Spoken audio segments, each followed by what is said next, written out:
Hello and welcome to this new and interesting episode of Open Book Entrepreneur. Today we have Stacey here with us. She's an executive coach and also working a lot on identity work, and that's a field that I find really, really important. Stacey, please introduce yourself to our audience. Oh, thank you for the introduction, Tony. My name is Stacey Vanthuyen. I'm here in Canada. And as Tony was saying, it is my absolute passion in helping people to collapse time to achieve more of what they want easier.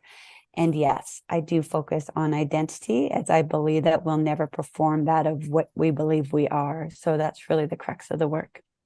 Totally, yeah. I mean, as we talked about this before we started recording, mindset work is so important, and I've been to this so many times myself. Like when I was building my business and introducing new strategies, new systems, and getting like to new levels.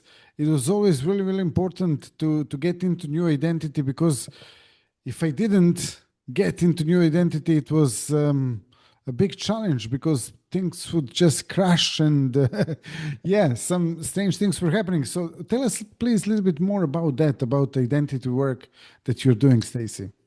Sure. And, just to kind of go on what you're saying, I think a lot of people fall in love with personal development work because it feels good, right? But if your results aren't changing, you may know about it, but you don't know it. And that's really where we fall in love with the idea of repetition, because a lot of people will say, well, I do see my vision. I practiced my future self once. But if we're not inundating our mindset, and like our subconscious mind with that new picture of who we are from the goal, then we're still separate from our goal. So I think a lot of people, when they're working towards something bigger than what they know how, they almost see their goal here and themselves here. And so it's like, I'm working to it.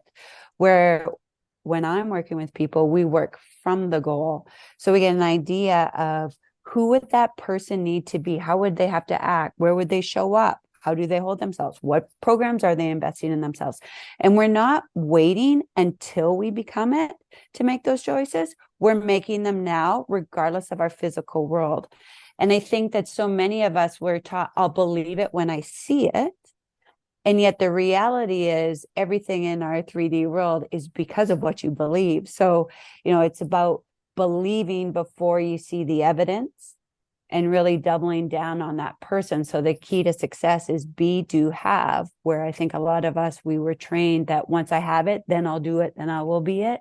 But we get stuck in making the same decisions that we created these results. And it's just not going to work if you want something more. Yeah, 100%. And I totally agree with this. And especially when I was working in the past with those professional tennis players, for example, one of the players Yeah. that was targeting to be number one in the world, she eventually did that as well. But her thing was really like she was talking about, okay, once I become number one in the world, then I'll be happy, then I'll be satisfied, then everything will work out. But actually, we focus more on enjoying the journey, because the journey is really what we live every day, and the goal is just the final destination that we obviously should celebrate when we get there and everything. But then, enjoying the journey is so important. So tell us about your experience on this, please. I love that because I think that that's what happens to people is we get so focused on the goal that we're still like, it hasn't arrived yet. It hasn't arrived. And if Yeah. you're asking yourself when it arrives, then I think that that's more work that we need to do of you don't believe it's already here. Like everything is already here. Once you have the idea, it is here. But now it's for you to adopt that level of belief, of faith, of awareness, of surrendering to like create what it is. So I love what you're saying with the tennis player, because I too had that last year. I turned 50 and I made this goal for myself to complete my first half Ironman. Mm. And I saw myself crossing the finish line and calling myself an Ironman. Although I'll tell you what, the Ironman world does not like that. They're like, you don't get to wear the socks of an Ironman until you cross the finish line. But I was like, well, no, because those days when I had to wake up at 4 to go do a swim or to do a 4-hour bike ride or something that was just like, ugh, I already had the persona, the identity, the belief that I was. So of course I would wake up. I wouldn't negotiate with myself. So I think it's like, and then once you're there, to your point, it is about enjoying the journey, because some people get so fixated on, I must get this to feel happy, that their energy goes down, the vibes that they're sending out lower. And again, it separates us from that. And then we're coming from a place of need and lack. And what we know, when we come to something with need and lack and a scarcity mindset, we're just going to produce more of that scarcity. So for me, it was really about enjoying every day as it's getting me closer, but really rewriting that I should be as happy today as I am crossing that finish line. But now the finish line just gives me that extra sense of like, here's your medal, you did it, and so it goes. I honestly, we could dive into this topic, because I think there's so many people, and these are the people I love to help, is like, once I found that love of my life, then I'll be happy. Right. And then to your point, like, you're always waiting. And if you want to attract more love into your life, you've got to feel love today. If you want to attract more abundance in your life, you got to feel that sense of worthiness and wealth today, because we can't create something that we're not. We don't get what we want. We get who we are. So if we don't envision ourselves and believe ourselves to be that person from the goal, then we'll always feel separate from the goal. And that's where it's really needs to increase our awareness and changing to become one and unified with that goal to create it, and trust that the path will show itself. Totally. And what is the typical transformation that you help your clients with when you're working with them? For me, I believe we all have the strategy. Like I said, if it's just strategy, we'd all be millionaires, rocking the best body and having the perfect relationship. So my transformation more is one of awareness, of clarity of what they want. Because I think a lot of people, the people I help, are probably, somewhere 35 plus. I'm a Gen X myself, and I love helping high achievers. And I think when we reflect in our lives, where we are in many cases is better than what we thought. And we get to this point, I think this is where people say midlife crisis. So I will get to your point, is that because they've stopped dreaming and trying to achieve greater than what they know how to. And as somebody that's a high performer, we like having control.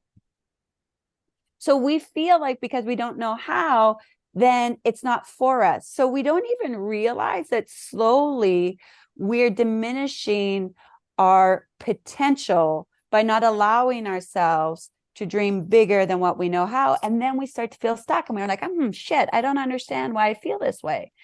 Because nobody told us. Well, the whole reason you felt alive was because you were working towards something that, when I set the goal to achieve what I have achieved today, back when I was in my young 20s, I didn't worry about how, I just knew it. And so I think that and I think that kind of goes away because we're afraid of losing what we have, and we start to protect that versus looking at the opportunity to what more we can gain. So the transformation I help people with is leveling up their awareness and understanding of the laws and operation of thought and the power that actually exists for ourselves. And once you have an understanding of that, then you can start to apply that into your areas and realize it's not fear that we have to be afraid of. It's that worry and doubt, that realistic voice that tells you things, right? So I'll just stop there because I can see you getting excited too, because we love this type of stuff and helping people with it. Totally. And then what's your opinion? Obviously, we touched base about this a little bit in the green room as well. Like, what's your opinion about coaches having coaches? Yeah. I mean, I always tell people that if your coach doesn't have a coach, I don't feel like they're practicing the work, because we all have blind spots. I've been coached by some of the best mentors in the world, including Bob Proctor to Dr. Joe Dispenza, and all of them have people that help them to see things differently, to remove those blind spots. When we really start to wrap around our heads around this, we're infinite beings. There is no limit to what we can create aside from the ones that we choose to accept. So when you want something more than what you have, you're always going to need somebody or somebody usually who's done what you have to help you identify what are those beliefs that are limiting your ability to believe in yourself a little more. You know, I'll work with people and they won't think that they have a confidence gap. Let's just call it an opportunity, or a self-image gap or opportunity, and they don't for their current results. But if they want more, then we all go to that well of infinite. And then we realize that there's nothing wrong.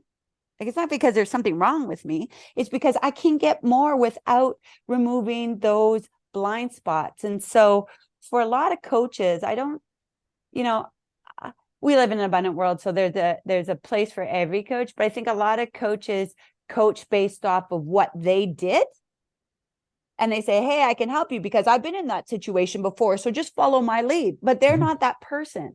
And if they're not familiar with how our minds work, how the laws and operations of thought are, then, you know, potentially that's why their people aren't getting the results that they truly want. Because it's not for me to decide for my clients. My clients know the answer. They just have stopped trusting themselves and are unaware of their mental faculties to tap into their imagination, their intuition, their perception, their reason in a different way, their will and their memory to act in a different way. So that's how I feel. I just think there's a lot of coaches out there that are the intention is good to help, but their awareness in how sometimes isn't as in depth because to your point, they've stopped investing in themselves. So yeah, definitely. And they can get much, much better if they invest in themselves, you know, because that's really something that helped me as well, help my clients or get better results, like help my clients get better results by investing in myself, by having a coach, by exactly covering those blind spots, by being able to brainstorm with someone who is actually able to ask the right questions at the right time to for me or for for someone to actually see what is really happening. So if someone yeah. wants to actually get in touch with you, Stacey, or learn more about you, how they can do that? They can find me on LinkedIn at Stacey Vanthuyen, also on Instagram at Stacey Vanthuyen. My website is raiseyourresults.ca, RAISEYOURRESULTS.ca. I've also asked Tony, I do a podcast as well. It's called Exposed Living, Be Ageless. How truthfully, age is not a number, it's a mindset, and really sharing stories similar to that of Tony, the people that are out there helping and reinventing our own selves. But sharing it in a way that is actually more than just what you read in books, right? It's about embracing the hard, sharing with them. Like, just because you become aware of this knowledge doesn't mean that it is easy to implement. What's often easy to implement is often easy not to do. But understanding why it's so important that you fall in love with that idea of what you want to become, because if your why is not greater than your why not, you won't change. But if you're looking to gain clarity on what it is that you want and or how you can level up your identity, you can find me at Stacey Vanthuyen, like I said, on Instagram, Facebook, or LinkedIn.